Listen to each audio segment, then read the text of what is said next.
La Comisión Diocesana para las Comunicaciones Sociales y Radio Capital presentan Voces de Esperanza. Voces de Esperanza. La voz de Dios. La voz de Dios. La voz de la Iglesia. La voz de la Iglesia. La voz del mundo. Voces de Esperanza.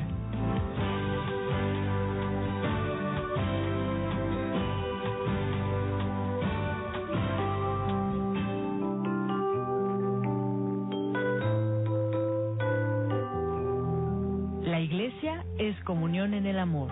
Esta es su esencia y el signo por la cual está llamada a ser reconocida como seguidora de Cristo y servidora de la humanidad. La voz de la Iglesia Católica hoy.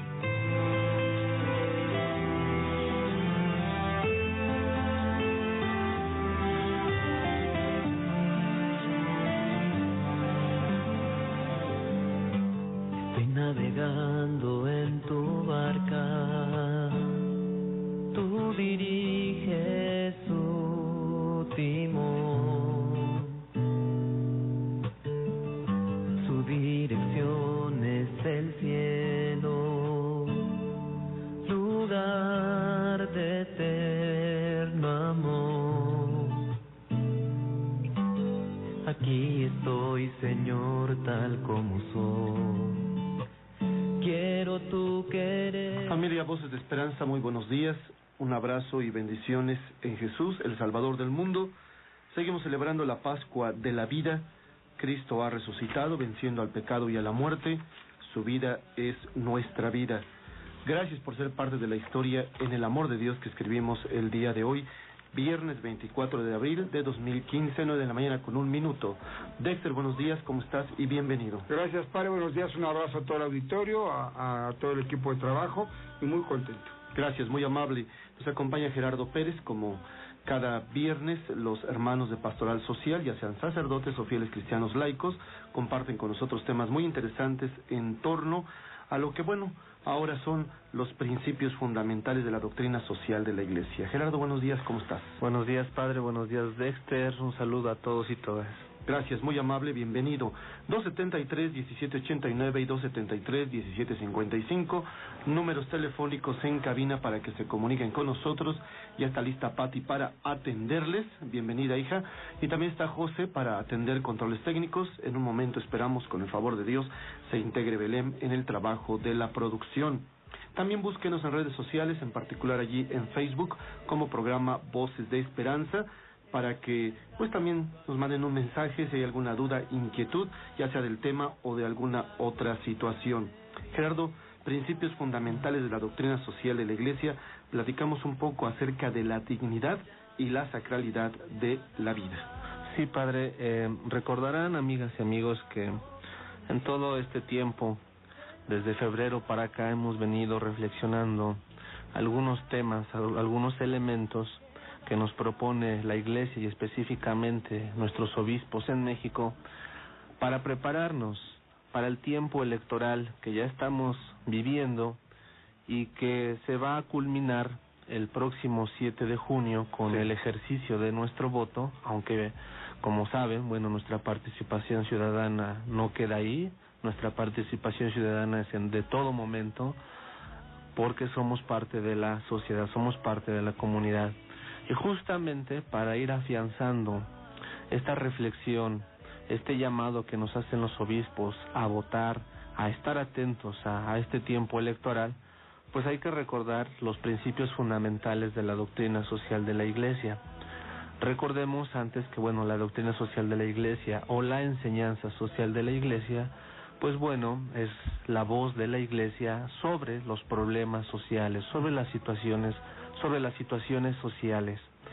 Y también pues es un llamado a que como cristianos católicos nos invita a la doctrina social de la Iglesia a estar atentos a la realidad de nuestros pueblos, a participar y a cambiar la realidad a la luz del Evangelio. Prácticamente pues por ahí va los objetivos de la doctrina social de la Iglesia. Y un principio fundamental es la dignidad y la sacralidad de la vida. La Iglesia aboga, defiende y promueve la dignidad humana.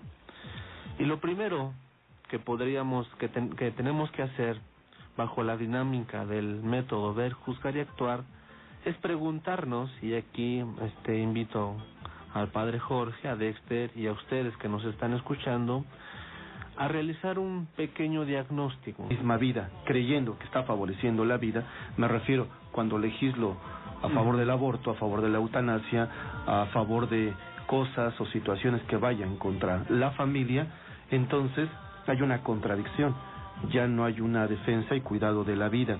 Yo sí veo que en determinadas instancias y circunstancias de la aplicación de la ley en este país hay, por un lado, y probablemente sea muy poco o quizá casos ahí que nos dan pues como que un respiro de que sí se ha avanzado mucho en esto de los derechos humanos, pero pues Gerardo, Dexter y familia Voces de Esperanza, parece que es el pan de cada día, y perdón por decir esta expresión que ya de soy yo la usamos bastante, el que se falte, maltrate, ofenda la vejación de los derechos humanos de las personas, sobre todo en la aplicación de la justicia, en el hecho de encontrar responsables de los que cometan una falta, un crimen, demás.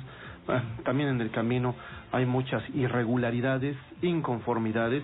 Entonces, eso es lo que yo percibo. Este es un ver de una realidad que aquí tenemos, local y también nacional, y pues hay que hacer algo. Ya vendrá el juzgar y en su momento el actuar. Dexter, ¿qué encuentras en esto?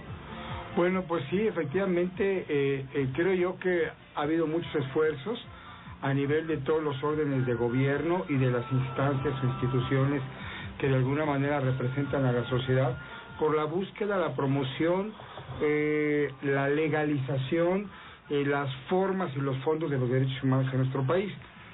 La Iglesia pues obviamente no está fuera de estos ejes, no solamente como una vocera de los derechos humanos, sino como una promotora y defensora de los derechos humanos. Ahora, una cosa son los papeles, otra cosa son los hechos ya en la realidad. Ahí pienso yo que en general nuestro pueblo, y me refiero a todos los mexicanos en cualquier grado que tengan de intelectualidad o de responsabilidad gubernamental, hay un desdén como ya, ¿cómo se puede decir?, automatizado por el respeto a la persona, ¿no? Estamos en una crisis muy profunda en ese sentido. Con mucha claridad tú ves en la calle simplemente cómo se falta a los derechos de las personas en muchos sentidos, y eso es en lo cotidiano, ¿no? Acabamos de ver este tema de la niña que se llevan a los Estados Unidos, o sea, sí. Ay, y luego, pues, disculpe usted, ¿verdad? Nada más la llevamos a dar una vuelta a otro país y la sacamos de una forma arbitraria, etcétera, etcétera. Bueno, eso nos deja ver la falta realmente de visión en ese sentido, cómo pueda desencarnar a una menor de edad, a sustraerla sin avisar a los padres, después hacer todo lo que se hace, llevármela a los Estados Unidos, etcétera. Es un ejemplo, ¿verdad? No estoy... Ya es uno de muchos. Es uno de muchos, y ya las autoridades esperemos que tomen carta del asunto y nos expliquen, porque la explicación que hasta ahora ha dado la jueza involucrada es muy superficial para mi juicio, pero nos deja ver esta sistematización de la violación de los derechos humanos, ¿no? Entonces, aunque los papeles han avanzado, para resumir, aunque parece que hay grupos, organizaciones, inclusive gente de partidos políticos que tienen la intención, ya a la hora de aplicar es muy complicado y creo que falta mucho todavía. Una de las grandes preocupaciones que tenemos en nuestro país, en nuestra sociedad, pues es el tema de la seguridad.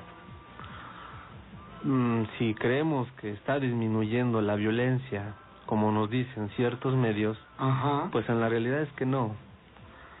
Y esto se une a algo fundamental.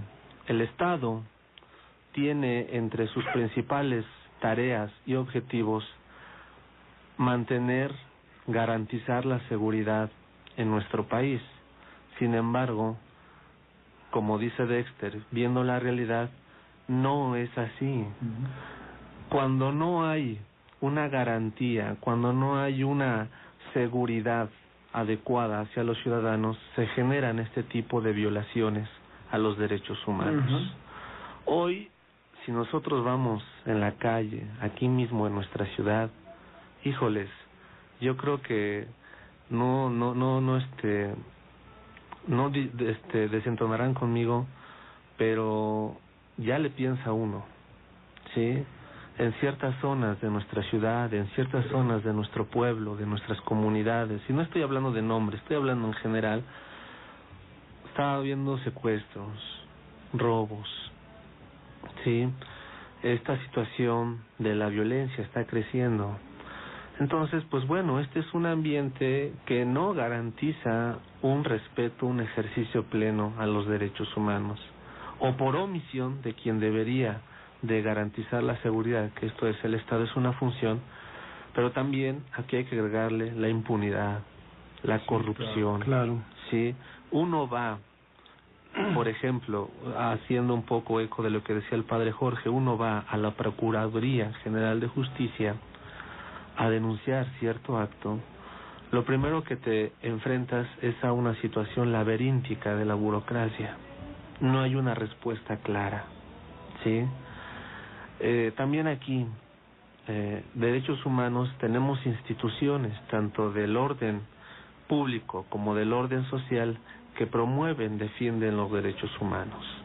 Sin embargo, bueno, no sé, aquí también lanzar un poco de crítica, de una crítica muy constructiva. ¿Dónde están nuestras instituciones que defienden los derechos humanos, hablando de nuestro contexto local, ante la situación, bueno, de lo que pasó en Tlatlaya, por ejemplo, sí, de lo que ha pasado con los muchachos normalistas, sí, en Ayotzinapa? ¿Dónde está la pronunciación ante los migrantes? En estos días tuvimos una peregrinación de los migrantes encabezada por el padre Alejandro Solalinde. Bueno, les pusieron una serie de obstáculos que uno dice, bueno, ¿de qué se trata? ¿Sí? ¿De qué se trata? Es una manifestación pacífica, ¿sí? Sin embargo, hay una criminalización de los migrantes, hay una criminalización de la protesta social.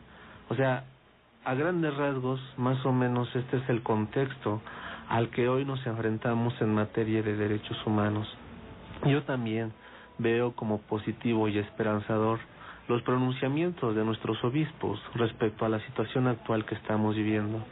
Sin embargo, aquí la pregunta es, ¿qué eco se está teniendo en nuestras comunidades parroquiales? ¿Qué hemos hecho en nuestras comunidades parroquiales respecto a la defensa, promoción y difusión de los derechos humanos y de la dignidad humana, y específicamente de la sacralidad de la vida?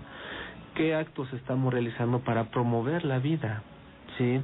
Se ha hecho, pues bueno, un acto en defensa de la vida, ¿verdad? La caminata, la marcha, son actos importantes, pero no se tienen que acabar allí. Tenemos que realizar un trabajo procesual, un trabajo continuo desde nuestras parroquias. Y si no comenzamos en nuestras parroquias, es decir, desde la base, difícilmente vamos a tener un trabajo que amplíe el panorama en la defensa y promoción de los derechos humanos y que cambie la realidad que sí es preocupante que estamos viviendo en nuestro tiempo. Fíjate, Gerardo, me hace reflexionar mucho en esta realidad que compartimos, bueno, dentro y fuera de nuestros ambientes y espacios de vida. Lo digo porque, pues no solamente vemos la situación de, a veces hasta impotencia que tienen las instituciones o autoridades ante tanta situación de crimen, de tanta maldad, ¿no?, que se presenta en la sociedad, sino que también vemos cómo pues desde las familias, ¿no?, ya no se respalda el valor o cuidado de la educación, de la formación de la persona, de pues inculcar principios éticos, morales, por ejemplo, el saludo, el respeto, la disciplina, el orden, la educación y demás, ¿no? Sí es un mal, no de todos, porque gracias a Dios muchos queremos paz, por favor, ¿no? Al fin ya que haya paz social y estabilidad y todo aquello, pero muchas veces también hay que reconocer que pues esto rebasa, ¿no? Ya el aplicar una ley, que la autoridad está ahí al pendiente. A mí me da, por ejemplo, mucho gusto que hacia la casa donde ahora estoy viviendo haya frecuentemente retenes, ¿no?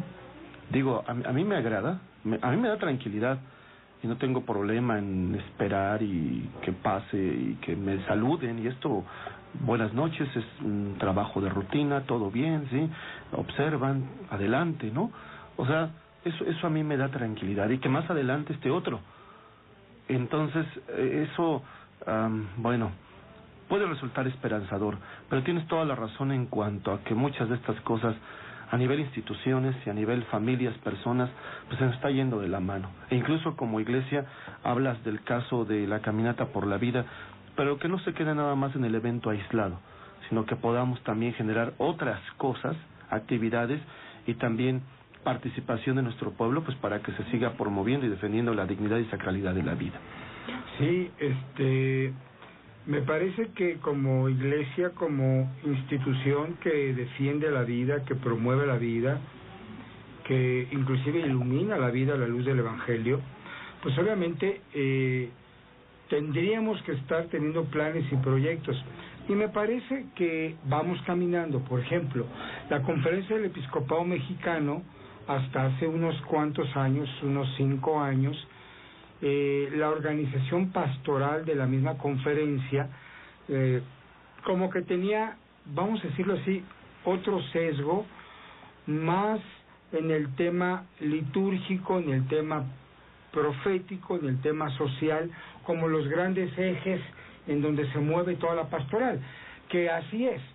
Pero actualmente, gracias a la reforma que hicieron en el episcopado y cómo quedaron integradas las comisiones, de esta forma le llaman ellos colegiada, ahora tenemos una dimensión de familias, jóvenes, adolescentes y laicos.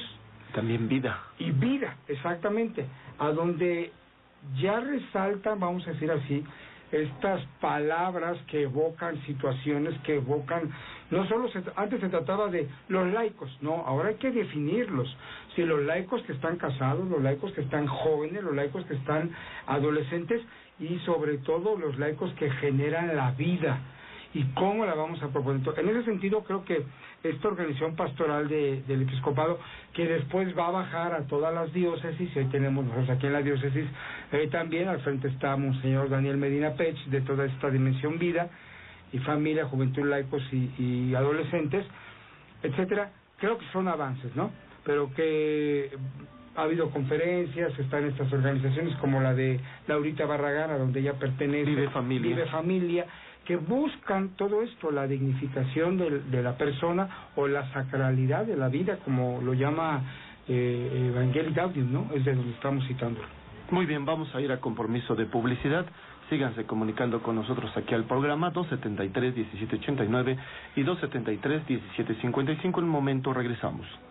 Llegue la prueba y me encuentre en el crisol, ayúdame a decir. El mismo y único Espíritu guía y fortalece a la Iglesia en el anuncio de la palabra, en la celebración de la fe y en el servicio de la caridad. Voces de esperanza. Continuamos.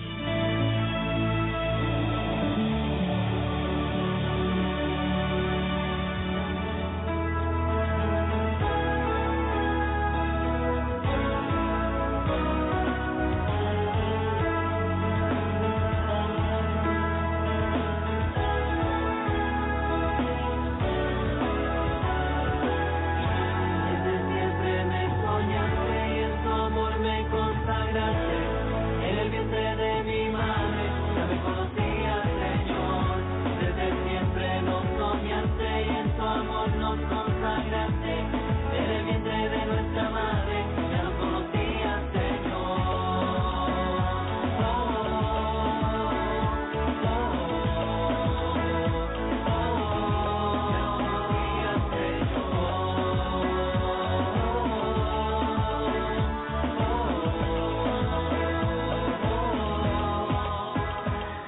Ya regresamos, tenemos más voces de esperanza. Muy amables, familia, por estar con nosotros esta mañana. Bueno, vamos a entrar a la parte del juzgar. Ya presentamos una situación que percibimos aquí el equipo de trabajo de Exter Gerardo, su servidor, pero yo creo que también allá ustedes han hablado o comentado, si es que están con familia o seres queridos, en torno a esta realidad. Ahora pues vamos a emitir un juicio. El juicio es una afirmación o negación de la cosa. ¿Cómo podemos entender todo esto? Dar luces, incluso una iluminación, inspirada también en la palabra de Dios, en el magisterio, para después, pues manos a la obra, ponernos a trabajar. Gerardo. Sí, en efecto, pues bueno, después de este panorama, y ojalá que también ustedes hayan realizado un pequeño diagnóstico sobre la realidad que estamos viviendo en cada uno de nuestros lugares, bueno, pues ahora yo creo que es preguntarnos, aunque parece evidente que todos tenemos dignidad humana, sí, sin importar la raza, sin importar el color, sin importar la nacionalidad, sin importar la religión, aunque parece evidente, siempre es importante preguntarnos en qué consiste la dignidad humana. Y la dignidad humana abarca diferentes ámbitos. El primero, y es el fundamental, el teológico, ¿sí? El ser humano posee una dignidad que tiene su raíz y su garantía en el designio creador de Dios. Somos dignos porque somos imagen y semejanza de Dios, y por lo tanto cada ser humano es digno, sin importar, ya lo dije, sus cualidades, su contexto, su situación política, social, etcétera. Que el ser humano sea imagen y semejanza de Dios implica que es digno a los ojos de Dios, y si es digno a los ojos de Dios, ha de ser digno también a los ojos de las personas. Implica un elemento de grandeza y de misterio absoluto en el otro, que exige un respeto total, que impide la condena radical y prohíbe la manipulación del otro. Que una persona sea digna quiere decir que se le tiene que respetar, que se le tiene que evitar la condena radical y la manipulación. Una persona es digna y por lo tanto exige un respeto absoluto. La dignidad de toda persona es un hecho, pero también es una tarea. Es un hecho porque todos, sin excepción, somos dignos por nuestra propia condición personal. Es una tarea porque todos, sin excepción, estamos necesitados a aprender a vivir solidariamente con dignidad. Cada ser humano no es digno en primera instancia por su hacer, sino por su ser, por el hecho mismo de ser persona. No es más digno el eficiente, el exitoso, el poderoso, el famoso, nada de eso. Toda persona es digna. Todos poseemos la misma dignidad independientemente de nuestra situación económica, nuestros compromisos políticos, nuestra pertenencia religiosa o nuestra coherencia moral. Santo Tomás de Aquino decía algo muy hermoso: la persona es la realidad más digna de cuantas existen. Fíjate, Gerardo, que en Dios la relación de comunión entre las personas divinas es una relación de amor, no es una relación de sometimiento. Y si hablamos de autoridad en Dios, hablamos la autoridad entendida como servicio, la autoridad entendida como donación, como entrega. Por eso esto que has mencionado, no es más digno aquel que es famoso, rico, exitoso, popular, sino toda persona tiene dignidad y su vida es intocable, es sagrada, porque es propiedad divina. Y entonces, si entre nosotros, como Dios, aprendiéramos a convivir y a compartir desde el amor, desde la donación, desde el servicio, entonces entre nosotros no habría sometimiento.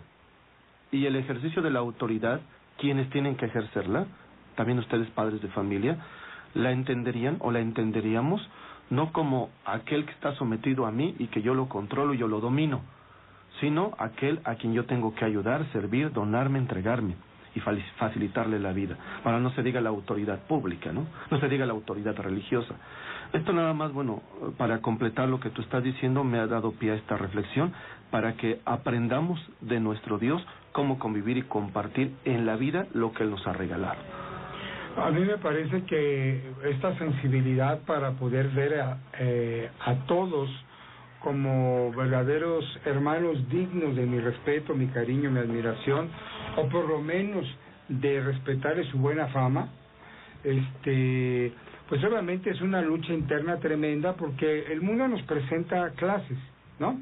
Y nos dice, hay gente de primera, hay gente de segunda, hay gente de tercera, y hay gente que está abajo del cero, ¿no?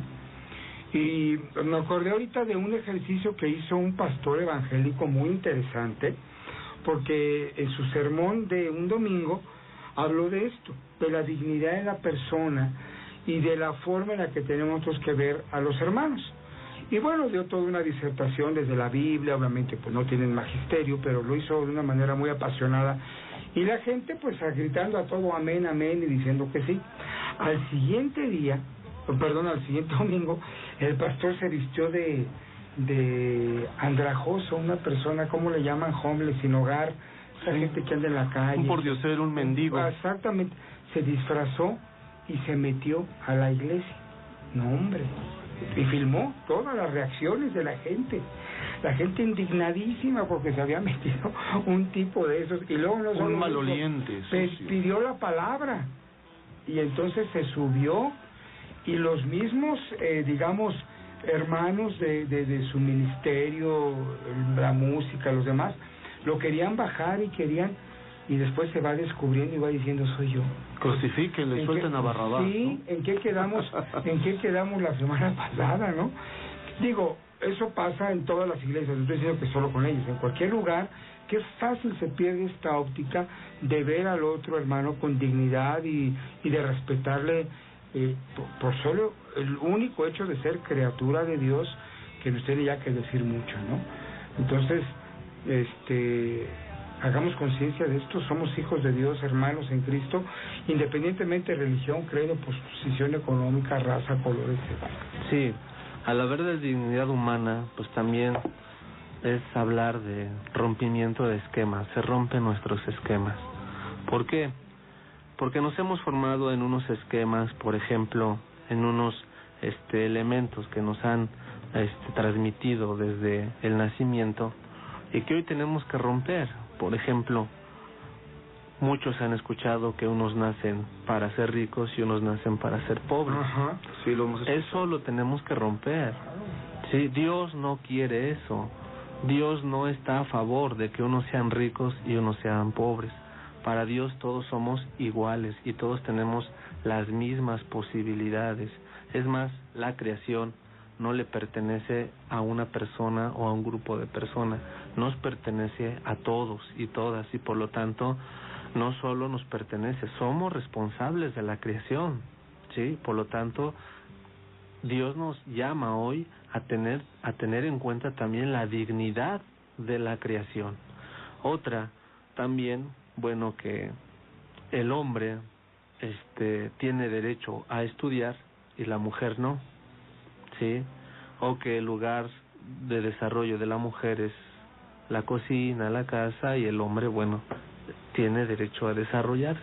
Ese es un imaginario que está pues muy incrustado, ¿no?, en nuestras costumbres, en nuestro modo de pensar la vida.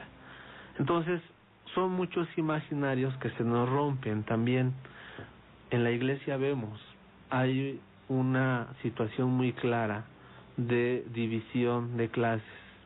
¿Quiénes se sientan hasta adelante y quiénes se sientan hasta atrás en un templo dentro de la celebración de la Eucaristía? ¿Sí?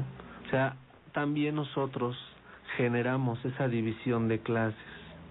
Sí, por lo general, y eso no me van a negar, por lo general todavía seguimos con esa estructura de que quienes se sientan hasta adelante, bueno, son las personas acomodadas económicamente, son los invitados especiales.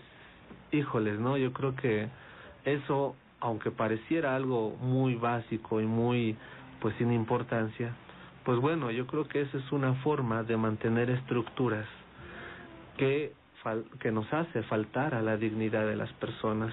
Fíjate que está la anécdota, Gerardo, y la leí, no sé si haya sido cierta, cuando vino Juan Pablo II, en su segunda visita pastoral a México y que tenía un encuentro en Valle de Chalco con los pobres de Valle de Chalco, pero aquellos pobres estaban hasta allá, y acá el Papa tenía pues hasta incluso los sacerdotes, ¿no? El mismo organista muy famoso Álvaro Torres, con aquella mujer muy famosa Guadalupe Pineda también, allí listos para interpretar magistralmente, no sé si el Ave María, no recuerdo qué, y acá gente, invitados especiales de buen vestir, y el Papa preguntó, ¿y los pobres? Claro. ¿No? Naturalmente que no quería ver solo a aquellos que de vestimenta estuvieran desalineados o desarreglados, no por el hecho de ser pobre vas a ser sucio, vas a tener mala higiene. Me refiero a pobre económicamente, sociológicamente hablando, ¿no? Pero aquellos que quería ver el Papa, que quería estar cerca de, estaban hasta allá, ¿no? Entonces, sí, fíjate que yo creo que todo esto, Gerardo, es porque nosotros hemos creado ideas, pensamientos, ideologías, y no sé si hasta a veces una pastoral alrededor del yo, aislado del nosotros. Sí. O sea, yo con mis exigencias, yo con mis necesidades, yo con lo que tengo que asumir. Esto solo reconoce mis derechos que tú tienes que cuidar. Yo soy importante, siéntame en la banca de adelante. Pero no así con lo que son mis deberes, ¿no? Mi deber de amarte, de cuidarte, de donarme, lo que yo decía hace un momento. Entonces, aquí sí hay pues un serio reto que tenemos que asumir en todo. Yo también hasta lo señalo en la misma pastoral, ¿no? Sí. Dexter. Sí. No quedamos excluidos, de ninguna manera. Ya con el ejemplo que conté hace un ratito queda claro que esto pasa aún dentro de la iglesia, porque está en la idiosincrasia de las personas.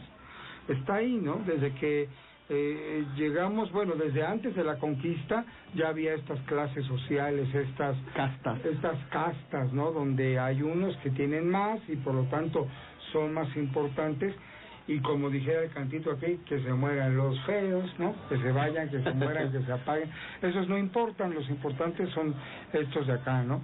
Y la cultura moderna o posmoderna todavía subraya más esto, ¿no? En donde pongo un ejemplo, se habla mucho de estos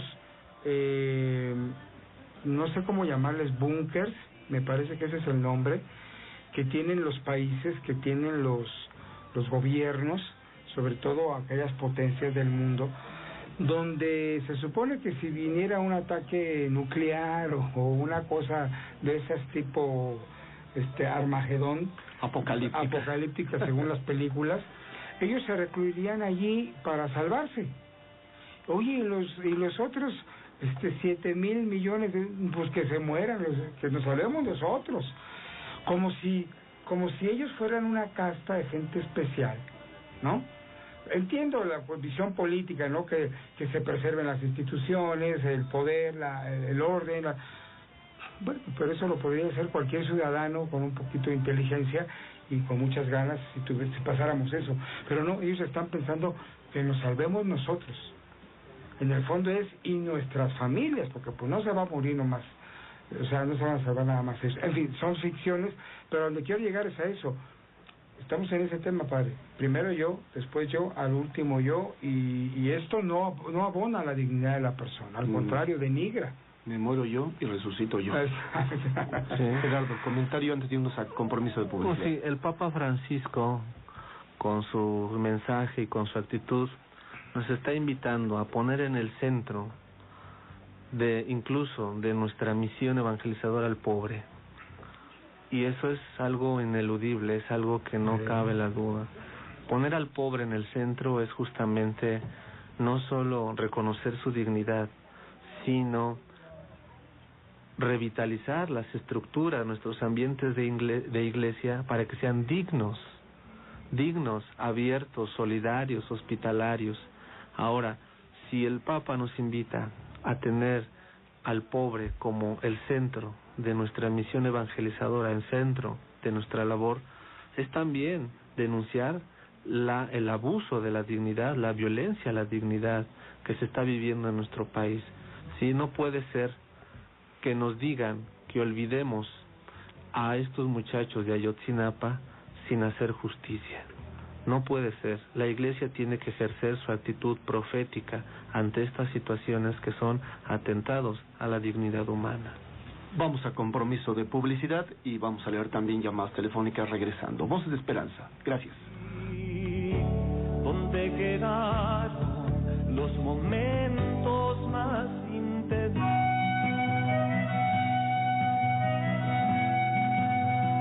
Los discípulos de Jesús estamos llamados a vivir en comunión con el Padre y con su Hijo muerto y resucitado, en la comunión del Espíritu Santo.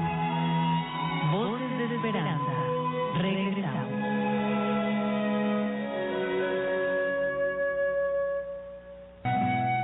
María Santísima, la Virgen pura y sin mancha, es para nosotros escuela de fe, destinada a conducirnos y a fortalecernos en el camino que lleva al encuentro con el Creador del cielo y de la tierra. Voces de Esperanza. Continuamos.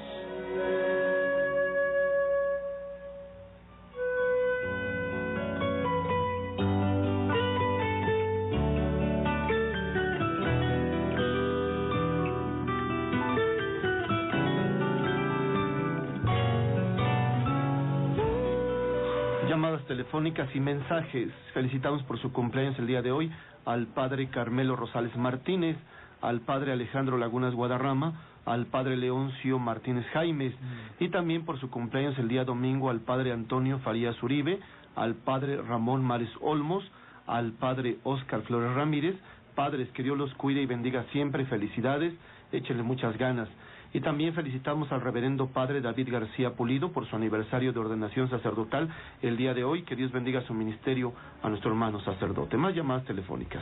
Mari de Santa María del Monte saluda al padre Jorge y a todos en el programa.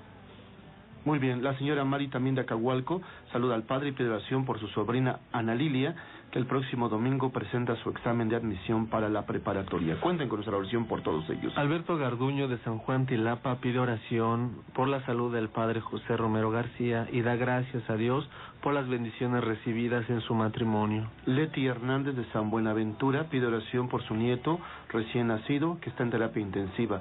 Vamos a pedir mucho por él, Leti. Bernardino Guzmán de Toluca saluda al padre. El equipo comenta que ojalá los sacerdotes orientaran en sus comunidades acerca de esta absurda devoción a la llamada Santa Muerte. En muchos hogares la veneran. Creo que sería muy bueno que los hermanos sacerdotes de vez en cuando catequicemos a nuestra comunidad en torno a estas cosas para que muchos salgan de la ignorancia, no caigan en este tipo de engaños. Y lo que te dijeron de uñas y cabellos, Bernardino, es mentira. Tú tranquilo, no pasa nada.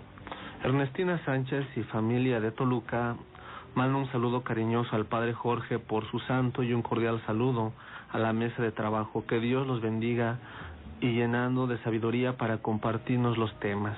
Quiero agradecer a quienes el día de ayer, tanto aquí en el programa como también vía otros medios, mandaron un saludo y felicitación a su servidor con motivo del día 23 de abril. Dios los bendiga, hijos, gracias, y un abrazo para mis hermanos sacerdotes que también están bajo la custodia y protección de San Jorge Mártir.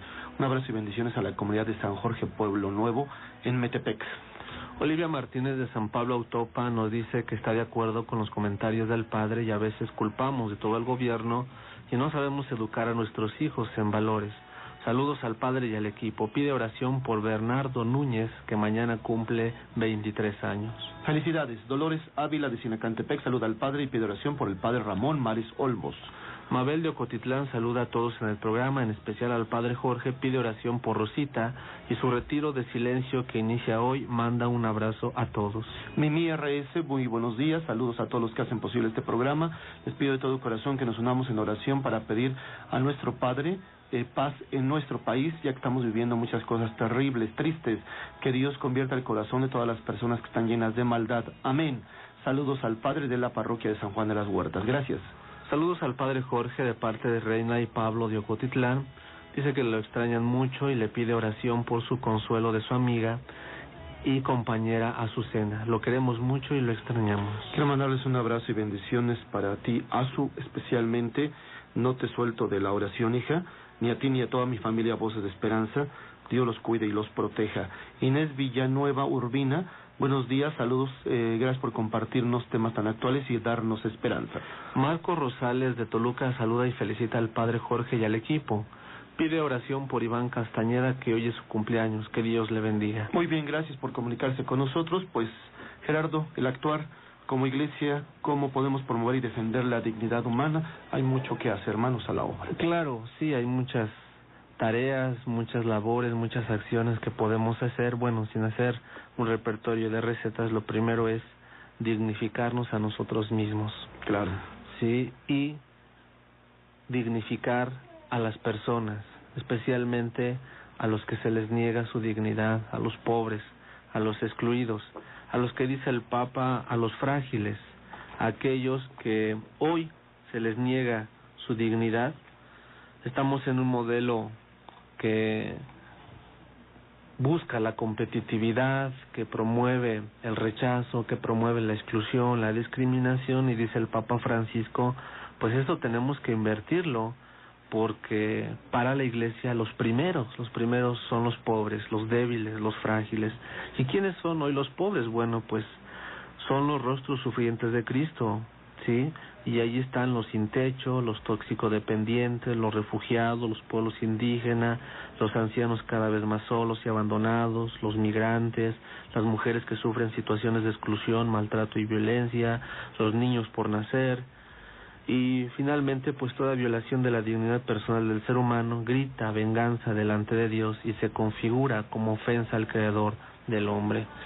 Creo que ahorita en este tiempo electoral, ya que estamos en esta temática, bueno, es importante analizar las plataformas electorales de los candidatos, de todos los partidos, ver qué proyectos, qué atención le dan a la dignidad y cuidado de la vida. Y cuidado de la vida, además de la situación de no promover el aborto, también el cuidado de la vida exige que se promuevan leyes justas, para un trabajo justo, para una atención a la salud justa, para una cultura adecuada que promueva valores, para no excluir, ni marginar, ni explotar los recursos naturales en detrimento de las personas.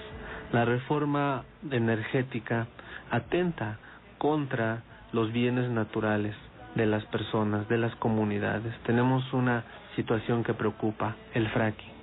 Sí, ya hemos venido hablando de esta situación del fracking, que pues bueno, no es otra cosa que extraer gas de los del parte subterránea de las tierras, pero eso provoca diferentes daños a la vida humana, a la salud y al agua, ¿no? Entonces, bueno, promover la vida, además de promover la vida del no nacido, es promover la vida de quienes aún nacidos no tienen los medios suficientes para vivir, es decir, están en una situación pobre, excluida y marginal. Más o menos por ahí sería el panorama para promover la vida. Y bueno, nuevamente la invitación a que desde nuestras comunidades parroquiales, hablando particularmente, tengamos estos ambientes dignos y también promovamos la vida mediante campañas, mediante talleres. La liturgia también es un espacio fundamental para promover la dignidad humana de todas las personas, ¿no? Y no seguir con los esquemas, ¿no?, de los que decíamos, donde se ve claramente la división de las clases, ¿no? Incluso en la misa, ¿no? La misa es la fiesta de todos los hijos e hijas de Dios, que para los ojos de Dios todos somos dignos, todos somos dignas, y por lo tanto merecemos respeto, merecemos el lugar que nos corresponde en la familia de Dios. Fíjate, Gerardo, que sugiero en este actuar que revisemos las propuestas de campaña de aquellos que serán nuestros representantes públicos, tanto en los ayuntamientos como en las cámaras locales y federales, y que incluso les cuestionemos sobre su manera de pensar en torno a la dignidad y sacralidad de la vida. Y que ellos, porque digo, van a legislar, ¿no? El día de mañana, esta persona, hombre, mujer, va a estar al frente de, no sé, una propuesta de ley en torno a el aborto a nivel nacional. Y entonces, si desde acá te está diciendo que está de acuerdo y que va a faltar a la vida, pues no, gracias, ¿no? ¿Para qué queremos gente que promueva la llamada cultura de la muerte, como decía Juan Pablo II? Revisar, preguntar cuestionar y no quedar nada más con la apariencia, con la imagen o con el nombre o incluso con el rostro. Dexter, tu conclusión, ya nos vamos. El Papa habla de vivir el Evangelio sin descuentos, otra de sus frases, ¿verdad? Estas tan coloquiales pero tan iluminadoras. Y el Evangelio sin descuentos significa eso, promover la dignidad de la persona, no solo el tema espiritual, pero humano también. Gracias, Dexter. Saludamos a Flor del Carmen Becerril, a Tony Serrano, a Josefina de Sinacantepec, a Mari Rojas de San Lorenzo, también se han comunicado con nosotros, nos han mandado mensaje. Ya nos vamos, hijos, muchísimas gracias. La bendición de Dios Todopoderoso, Padre, Hijo y Espíritu Santo, descienda sobre ustedes y les acompañe siempre. Amén. Amén. Hasta pronto. Voces de Esperanza. Señor de señores, al Cordero de Dios, alabanza y honor por siempre. La Comisión Diocesana para las Comunicaciones Sociales y Radio Capital presentaron Voces de Esperanza. La Voz de Dios. La voz de Dios. La Voz de la Iglesia. La voz de la Iglesia. La voz del mundo. Voces de Esperanza.